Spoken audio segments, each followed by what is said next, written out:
Welcome to the Fantasy Football Hub YouTube channel. In this video, I'll be revealing my current wildcard draft for Game Week 10 after, quite frankly, a couple of disgusting game weeks where my rank has dropped from 700 and something K in Game Week 7 to now over 2 million. I know, but the wildcard is active, and in this video, I'm going to be showing you my current draft. Let's have a look back at Game Week 9 first. 33 points, a Game Week rank of like 10 million or something, genuinely shocking.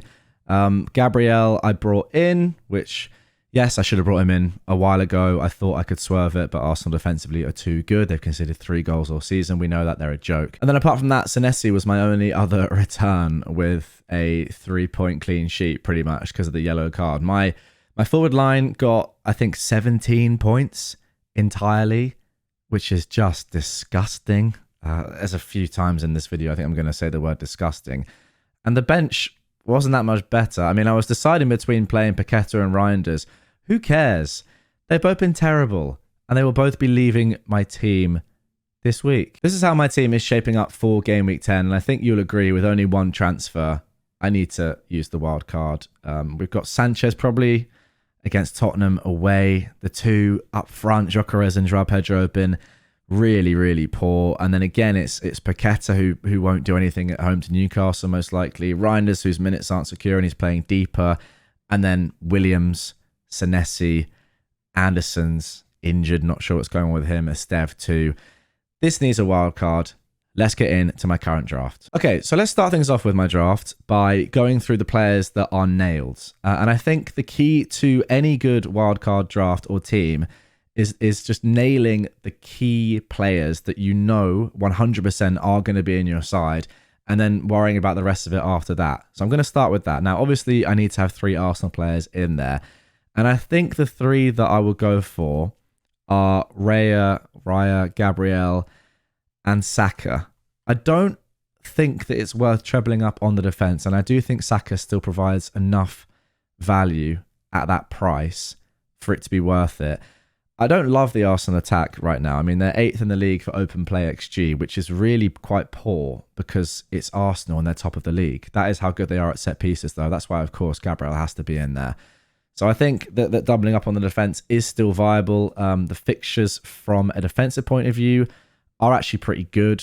I don't even know if it matters that much with Arsenal. Like, does it really matter when they're in this defensive form? Probably not. But yeah, Raya probably is going to be in there. Gabriel 100%, and Saka I'd say 95%. The only other potential player that could come in is Timber if I wanted to shake things around, but I don't think I'm going to do that. I think this is more safe, and because of the other players that are in my team, I don't think I need Timber. Let's get into the other 3 players that are key players in this draft, really, and those are Palace players, because I think Palace players right now should be on the top of everyone's watch list. The fixtures are just elite, and Palace are a great team. Brentford at home, Brighton at home, Wolves away, United at home, Burnley away for the next 5. That's just way too good to ignore. I know Mateta is a pretty obvious pick, but he is in there. And then I really like Sarr as well, so he's going to come in. And then the defensive one is semi-interesting, I suppose. I've gone with Munoz because I just think from an attacking point of view, he has so much upside. To save money, I could definitely go for someone like Richards, and I think that Richards is still a phenomenal pick. I'd have him as the best 4.5 in the game right now. Again, the fixtures are so good long-term for Palace, or at least up until sort of game week 16 when we get those 5 additional free transfers because of AFCON. But yeah, Munoz I'm going to go for just ahead of Richards, and because I'm on wildcard, I can sort of play around with money to allow that. So those are sort of the key, I would say, locked-in players from the 2 teams that I think need to be targeted. Outside of that, the players that have remained from my previous team, Dubravka remains the best 4 million in the game. There's no need to go elsewhere there. Senesi, although the next 2 fixtures aren't the best, offers so much from a defensive point of view. And I got him at 4.6 million as well. City away, obviously tough. Villa away, still quite tough. But then it gets good again. And I just don't think I want to risk going without him, losing the 0.2 million that I would lose if I ever wanted to get him back. So I think Senesi is still great value. I think he's got something like 116 defensive contributions this season in 9 games, which is just ludicrous. Obviously, he's averaging more than 10 per game where you get those extra 2 points. So Senesi is in. Semenyo again, as well, for very similar reasons, is going to stay in. There is a slight part of me that wants to go against this over the next two, but then I think he is an inevitable transfer back in. And I also think that even City away, Villa away, there'll be chances for Bournemouth on the counter-attack. We saw how good they were against Liverpool in the first game of the season. And I rate Iraola so highly, and Bournemouth this year. I mean, they're second in the league. They're doing so well. Or are they fourth in the league? Sunderland might be second. It's ridiculous, whatever it is. But yeah, they're doing so well. 65% owned. He has so many routes to points as well. I just don't think it's worth me going against that. And then, of course, Haaland as well. I don't need to talk about him. He is going to stay there. So those are the players that are locked in, I would say. Outside of that, it does get a little bit more interesting. Let's do the defense first. Gabriel Munoz and Senesi are going to be the starting defenders most weeks. Gabriel and Munoz you could play against pretty much anyone, especially in the immediate fixtures. And Senesi, apart from the next fixture, again, I think you can play against anyone. So I'm going to go for Rodon and Mukiele as it stands. Slightly risky, perhaps, going for two bargain players, but I have already used my bench boost, so I don't necessarily need either of these two that immediately. Mukiele has a great fixture this week as well, so I can bench Senesi. Then I'd probably play Senesi against Villa away. I think that's fine. Yeah, as I said, maybe not the most sort of flexible, but I don't necessarily mind. And we are going to get those 5 free transfers quite soon if this sort of blows up. That's the biggest risk in this team, going for 2 4 million defenders. But yeah, again, I think it's fine. Moving into the midfield, actually, let's do the forward first. This is the bone of contention in this team. Do I go for a 3-5-2 or a 3-4-3? In this current draft, which is my most likely draft, I've gone for a 3-5-2. So electing not to go with a Voltemada or a Thiago or a Welbeck. I would love to get Voltemada in this team. I just don't love him as an option after this week. Like, the fixtures are okay, and he's a good player, and he's been, he's scored 4 goals this season in 6 games or something. I don't love the underlyings. I think he's scored 4 goals from 4 or 5 shots on target or something like that. I don't think it's that sustainable. He did have a massive chance that he missed in the last game, but I think he was due one of those. So yeah, as it stands, Voltemada is missing out. Guiu comes in, 4.2 million now. Again, I've used the bench boosts, so my bench is not as important. And these guys just offer so much value. The problem with these two is their long-term fixtures are actually pretty terrible. Like, they're as bad as they can be. So I may look to spend a little bit more money just on this Rodon position, but you'll see it's quite challenging. Then the last 2 positions are probably the most up in the air, I would say. Right now, I have Enzo Fernandez in there, and I have Mbeumo in there, which is a fun pick, in my opinion. Mbeumo, for me, is a player that I'm really excited about. The fixtures aren't like the best for United, I know, but I do feel like they have genuinely turned a corner the last couple of games. And Mbeumo especially, I mean, he looked great in the last game. He could have had a hat-trick.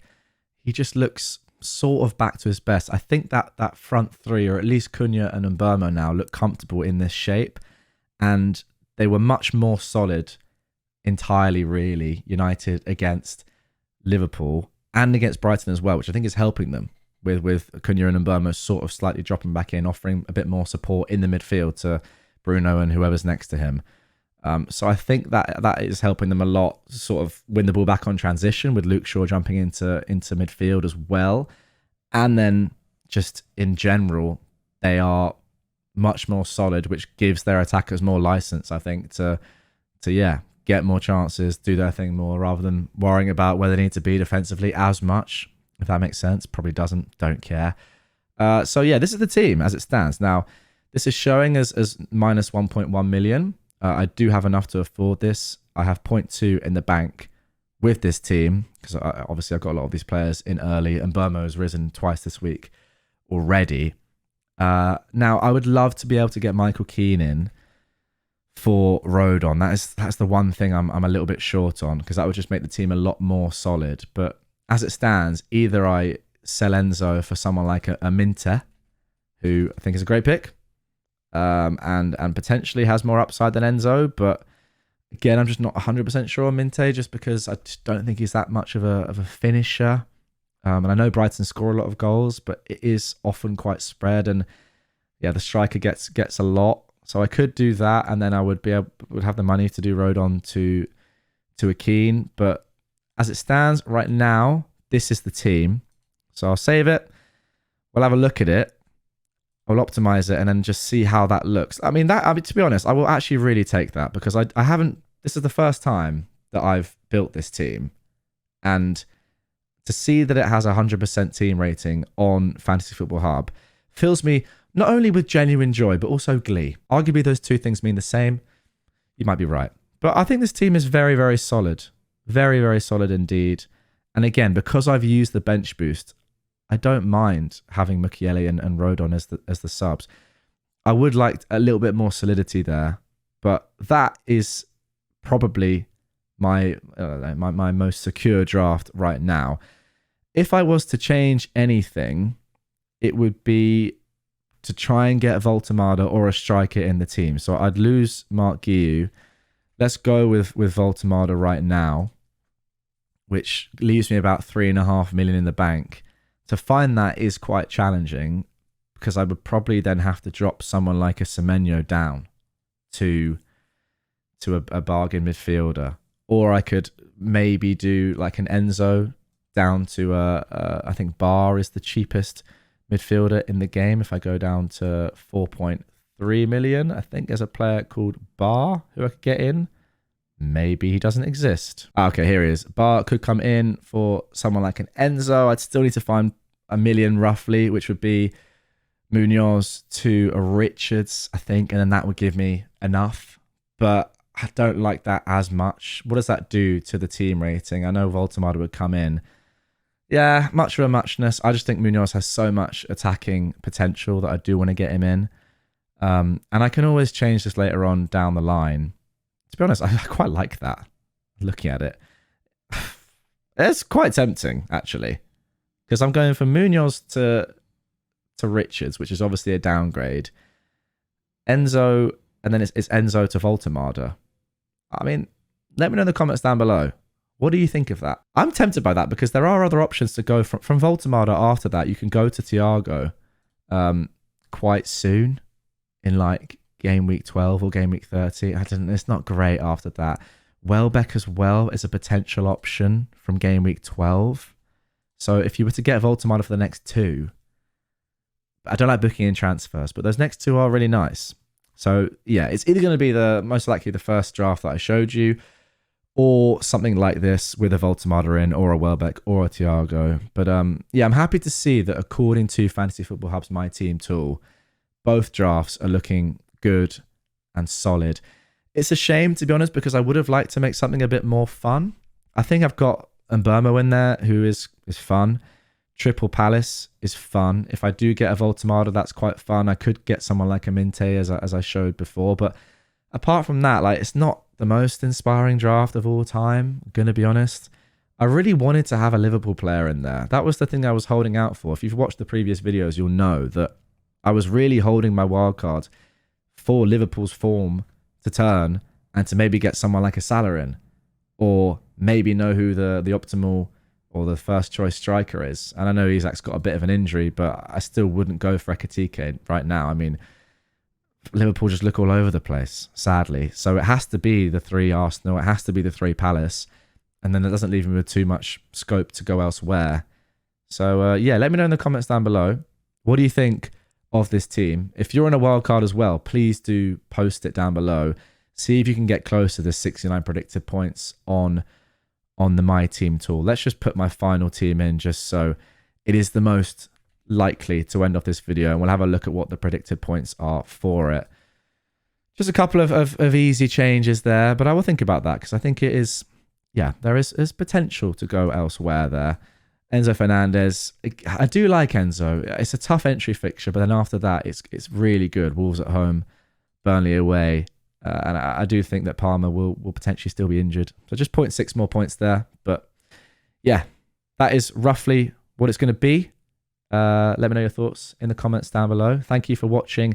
As always, I'm sure there'll be some good criticism in the comments saying that's boring or that's really fun. Probably not. That's unlikely. But there we go. that's my team.